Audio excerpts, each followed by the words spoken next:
آپ کو پتہ ہے ہمارے بچوں میں غلطیاں زیادہ کیوں بڑھ جاتی ہیں؟ جو وقت تھا نا انہیں منع کرنے کا، اس وقت ہم نے انہیں منع نہیں کیا۔ جو ٹائم تھا انہیں ٹوکنے کا، اس وقت ہم نے انہیں ٹوکا نہیں۔ جو وقت تھا انہیں سمجھانے کا، اس وقت ہم نے انہیں سمجھایا نہیں۔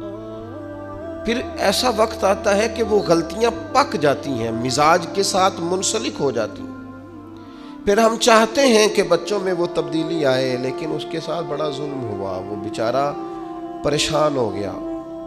آپ کوئی جملہ غلط پکا لیتے ہیں نا پڑھتے پڑھتے تو وہ پک جاتا ہے، ٹھیک کرانا بھی چاہے بعد میں تو ایک وقت آتا ہے وہ ٹھیک نہیں ہوتا، لیکن اگر وقت پہ اسے ٹھیک کر دیا جاتا تو وہ ٹھیک رہتا۔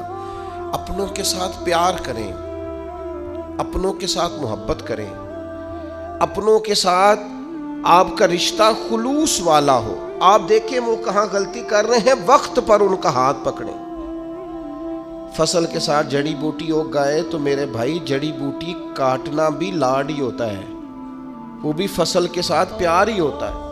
بچوں میں، شاگردوں میں، مریدوں میں، بھائیوں میں، دوستوں میں غلطیاں آ جائیں تو ان غلطیوں کو دور کرنا یہ محبت ہے۔ آپ اپنے دوستوں کو منع کریں گے تھوڑی دیر کے لیے، یہی ہے نا کہ وہ آپ کو کہیں گے کہ یار جا تو اپنا کام کر، تو یہ تانا آپ نے کس کے لیے سہا؟ تھوڑی دیر کے لیے وہ آپ کو برائی کہیں گے تو یہ آپ نے جو اپنے اوپر اس شخص کی طرف سے آپ نے تھوڑی دیر کے لیے شدت برداشت کی تو کس کے لیے برداشت کی؟